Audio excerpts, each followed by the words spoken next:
حکمت کیا ہے اور کیسے حاصل ہوتی ہے؟ حکمت جو ہے وہ علم سے آگے کی ایک چیز ہے۔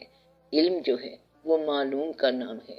دین کا علم بہتر علم ہے، وہ جو فرمایا گیا کہ علم حاصل کرو چاہے چین جانا پڑے۔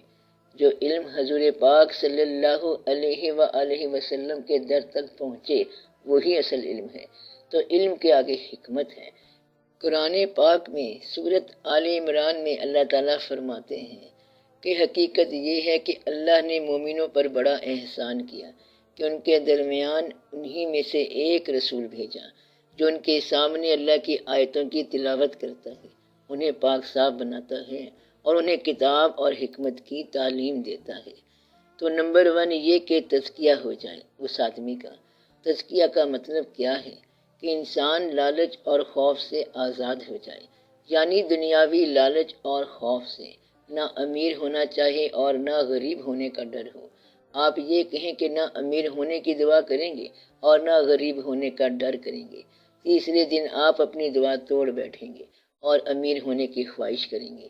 تزکیہ کا مطلب یہ ہے کہ کسی کو نقصان پہنچانے کی صلاحیت ختم ہو جائے، انسان دنیا میں آرام سے رہے، پاکیزگی میں رہے، مصفہ قلب ہو جائے، دل میں بغض نہ ہو، اناد نہ ہو، لالچ نہ ہو۔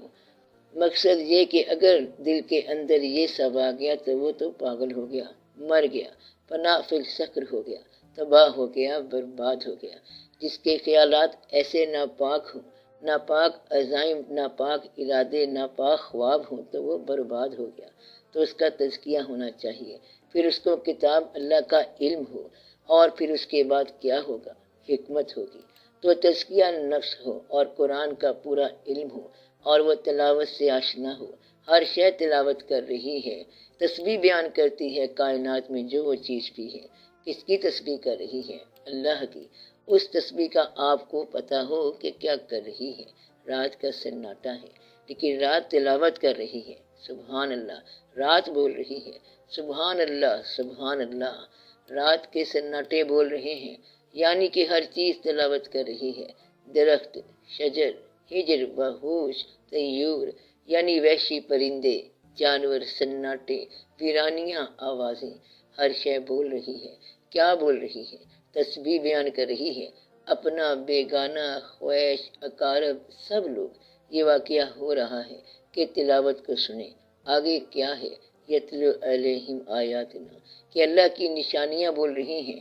صرف یہ بات دیکھو کہ اگر جنگل میں آپ جا رہے ہو اور دور سے دھواں اٹھ رہا ہے تو یہ نشانی ہے کہ آگ جلائی ہوگی کسی نے، کوئی مسافر بیٹھا ہوگا، پتہ نہیں تہاڈے انتظار چھوئے، کیا پتہ کیا ہو۔ بہرحال یہ نشاندہی ہے۔ رات کو اندھیرے میں دور سے چراغ روشن ہو تو پتہ چلتا ہے کہ اس میں آبادی کے امکانات ہیں، ورنہ جنگل میں کون چراغ جلائے گا؟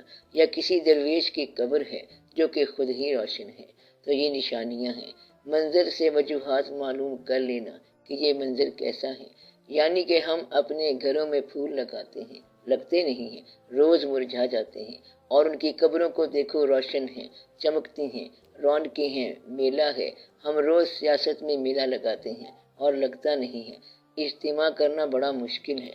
کبھی کسی کو کہتے ہیں، کبھی پی آر او کو کہتے ہیں کہ یار جلسہ کرا دو، وہ کہتا ہے آج کل جلسہ بڑے خرچے کی بات ہے، 10 لاکھ میں چھوٹا سا جلسہ ہوتا ہے، کارنر میٹنگ۔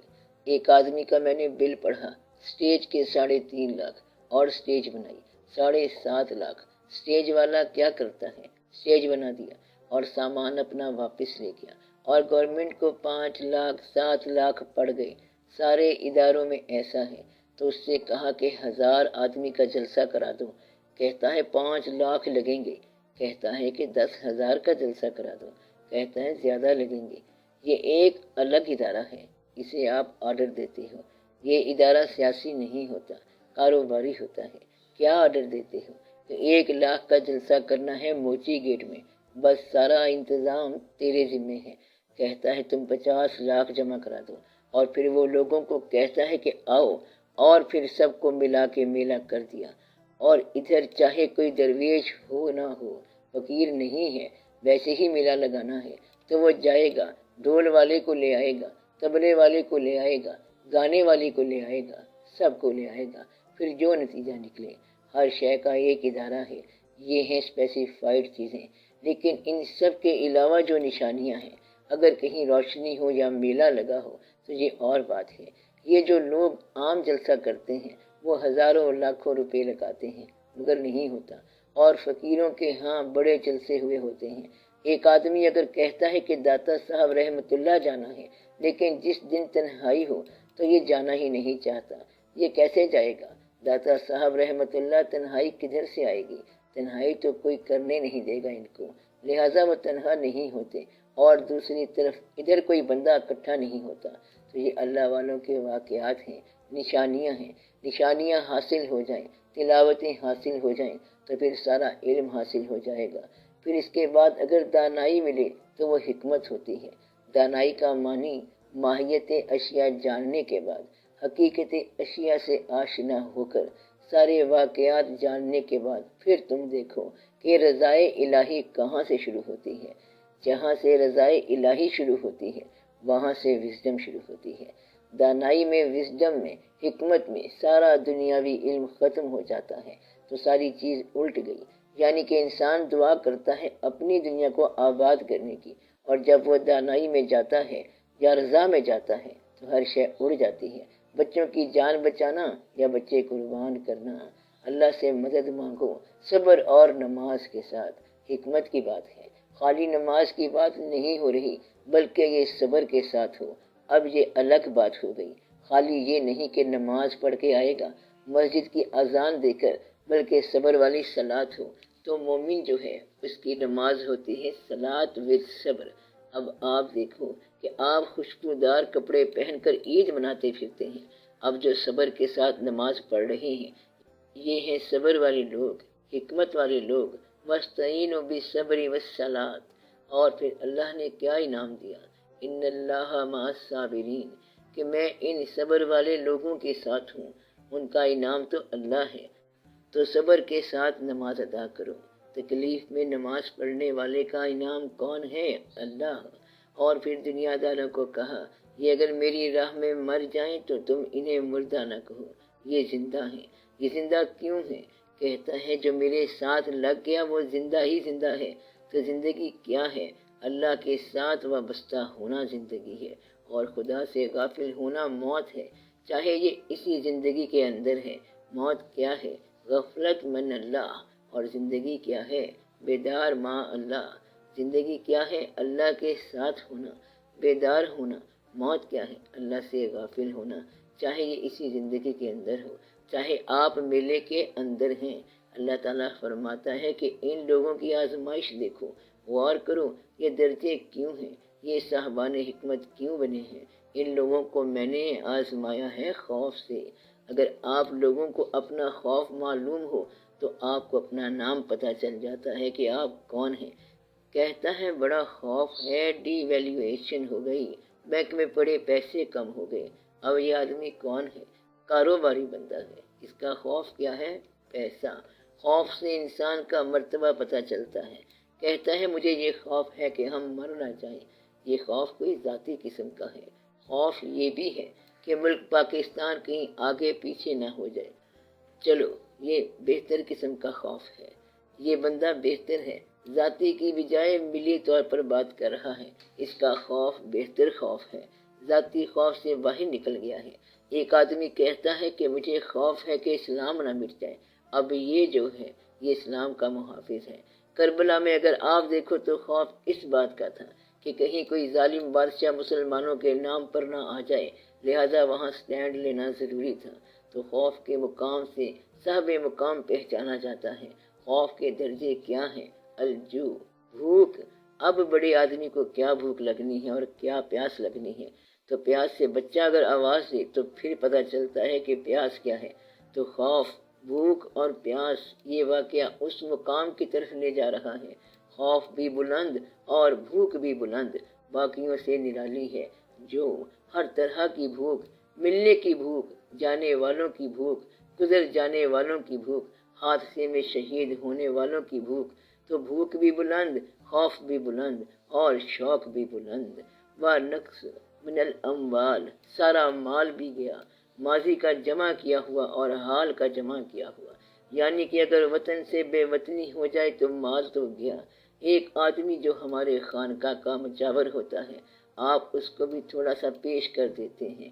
اب آپ دیکھو کہ اللہ کے گھر میں شوق سے رہنے والے اللہ کے محبوب صلی اللہ علیہ وسلم کے آستانے کے مالک، اگر ان کو کربلا کی دھوپ میں دن اور رات آ جائے تو بے بسی تو یہ ہے، کہاں سے آیا تھا وہ انسان، یعنی جس کے رہنے کا آستانہ اور مقام حضور پاک صلی اللہ علیہ وسلم کا آستانہ ہو۔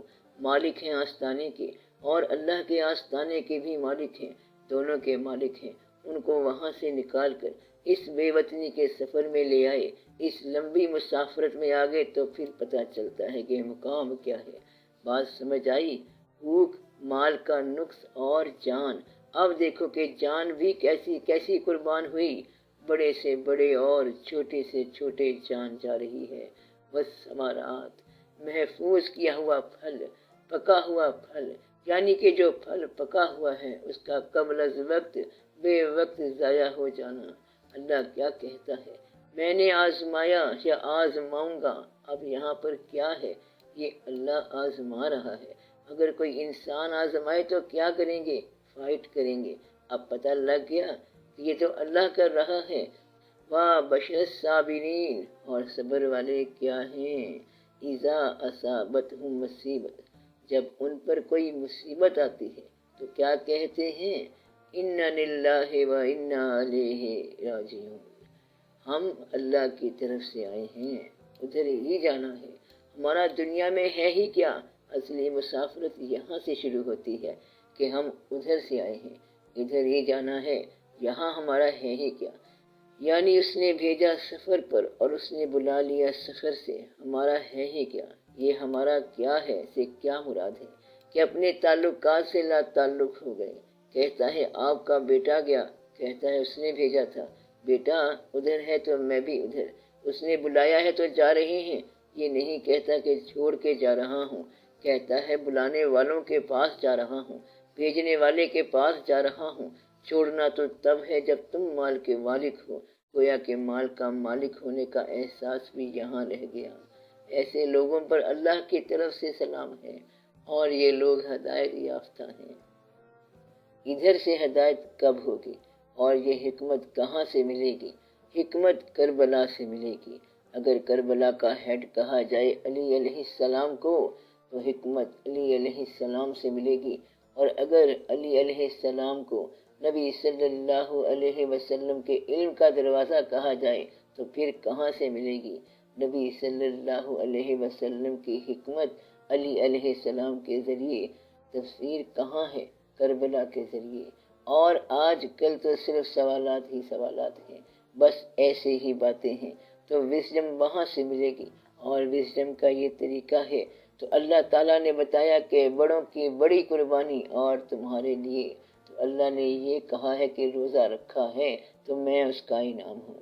مطلب یہ ہے کہ یہ ہے اصل وزڈم۔ تمہارے لیے روزہ رکھنا بہتر ہے، تمہارے لیے بہتر ہے نماز پڑھنا۔ جتنے جتنے درجے ہیں، جوں جوں درجات طے کرو گے پھر اور بات آ جائے گی۔ تو دانائی کیا ہے؟ دانائی کی تابع داری اور حکمت والے کی تابع داری۔